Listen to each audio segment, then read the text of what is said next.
L'innovation avec Anne Le Gall. Bonjour Anne. Bonjour Thomas. Vous nous présentez ce matin un nouvel objet pour équiper les maternités dans les pays en voie de développement. Oui, 10% des enfants dans le monde naissent prématurément. Or, dans les pays en voie de développement, on manque de couveuses et donc il y a 75% de décès en plus par rapport à chez nous.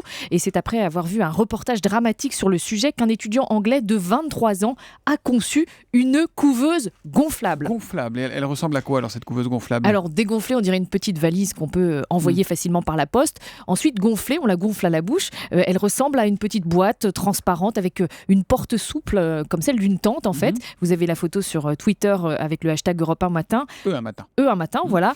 Et cette couveuse peut donc maintenir le bébé à température constante grâce à des éléments en céramique qui apportent une chaleur douce. La température s'affiche sur un écran comme pour une couveuse classique ainsi que le taux d'humidité. Elle fonctionne sur secteur et sur batterie. Elle est aussi équipée d'une lampe spéciale, vous savez, pour traiter la jaunisse du nouveau-né. Oui, sur les nouveau-nés, oui, bien sûr. Absolument. Et tout cela pour le modique prix de 320 €. Ah, c'est rien. Ah oui, avec c'est combien une vraie expédition, c'est 40 000 €. Ah oui. Alors, c'est un peu plus sophistiqué pour ce prix-là. Mais bon, 40 000 €, du coup, ça décourage l'investissement dans les pays en voie de développement. Revisiter le concept de la couveuse, fallait vraiment y penser. Elle existe déjà, cette version gonflable ou pas ? Alors, pour l'instant, c'est un prototype. Mais ce prototype a été primé hier dans un concours international. C'est le prix du James Dyson Award. Son concepteur va donc recevoir 37 500 €. Une récompense qui tombe à pic car ce jeune Anglais a quand même vendu sa voiture pour pouvoir concevoir le premier prototype de sa couveuse gonflable. Et attendez, je vais peut-être dire une bêtise plus grosse que moi, mais vous avez bien dit Dyson, c'est le même... C'est lui. C'est les aspirateurs sans sac, là ? Exactement. C'est lui qui crée le prix, d'accord. Et oui,